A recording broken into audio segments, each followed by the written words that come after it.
I'm Dr. Taunya Lowe, results-driven philosophy consultant, coach, trainer, speaker, and author. I help organizations nationally and internationally create high-performing workplaces using my results-driven philosophy on attitude, leadership, strategy, and customer experiences.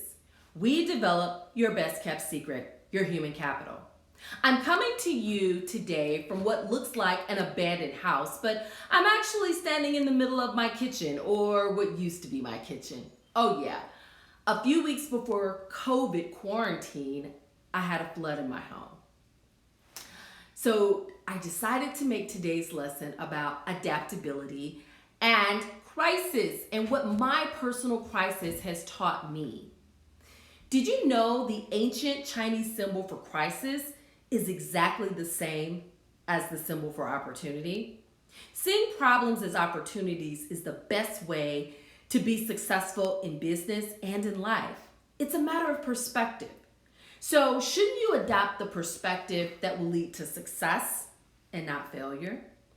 Problems, change, stress, they're a part of everyone's life. No one is exempt.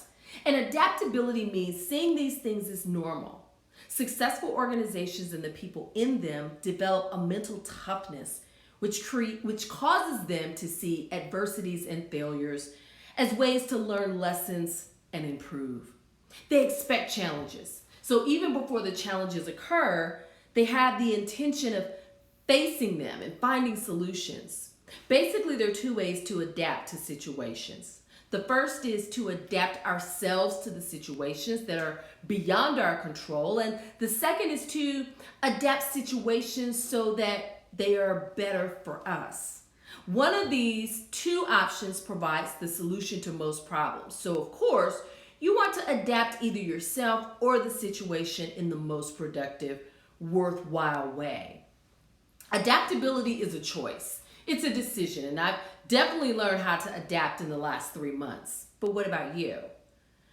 Adapting is making the decision to be flexible, responsible, analytical, and solution-oriented. Choosing to be adaptive instead of fighting the issue means that you're giving yourself freedom to take action to find a solution. Choosing to be adaptive means you're the victor and not the victim. So how adaptive are you?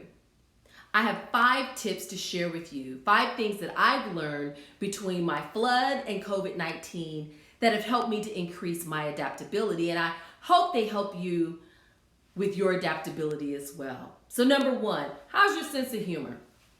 It can be a great ally for you. One of the things about humor is it helps you get perspective on yourself and not so much the situation. Humor can help you see the fun in the situation, especially when you make a mistake. It can make it easier for you to learn from mistakes, and I like to say I'm in witness protection when I'm returning to my temporary housing. Number 2, how well do you control your negative emotions?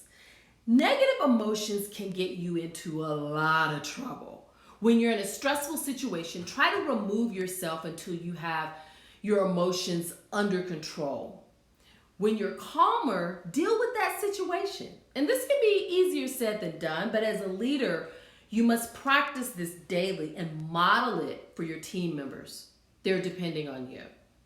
Number 3, does change throw you for a loop? Woo! Evaluate the way you react to unexpected events. Make a conscious effort to take changes in stride. This is a skill you can learn, and it will help you in so many ways. I promise you, having a flood on February 1st was not in my plans. Fighting my insurance company was not in my plans. Waiting this long for my home to be repaired was not in my plans. I've learned a lot. Say no. No, really. Number 4 is say no. You see, if you're stressed because you're overcommitted, it's harder to adapt to situations as they arise.